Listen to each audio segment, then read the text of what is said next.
कृषि नीति को नहीं बर्षिला बीजेपी ओडिशार चाषी 5,000 टंका रोजगार करुवा बेले पंजाब चाषी 1.5 लाख टंका रोजगार करुंच मात्र 17 भाग जमी जलसेचन होती महानदी में ब्यारेज हो पारा ना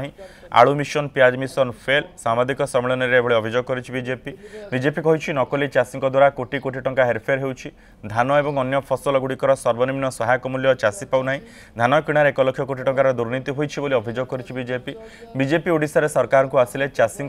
एसबू व्यवस्था कर बीजेपी सांबादिक सम्मेलन में कहते राज्य सभापति मनमोहन सामल चाषीर रोजगार 3 गुण हेब डीबीटी माध्यम 48 घंटे चाषी को पैसा दिज्व 2029 सुधा 100% जलसेचन हेब बोली से कहते। पंजाब चाषी मासक 1.5 लाख टंका रोजगार करुला बेले ओडिशार चाषी मासक 5,000 टंका रोजगार करने आज भी समर्थ होना ये समस्त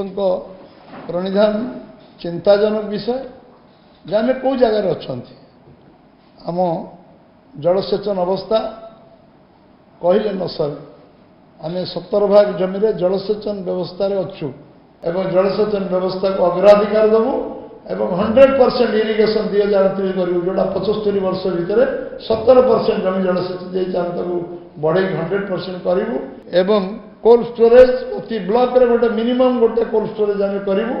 जो गुरुत्व थी से अधिक हम कि ब्लॉक रे गोटे कोल्ड स्टोरेज सर्वनिम्न हम एग्रोवेस्ट इंडस्ट्री कृषि भित्तिक शिल्प प्रति ब्लॉक रे आम करने सबू ब्लॉक रे करूँ कारण वैल्यू एडिशन प्रति ब्लॉक रे चाष को गुरुत्व देवाई आम करा पड़े प्रोसेसिंग यूनिट।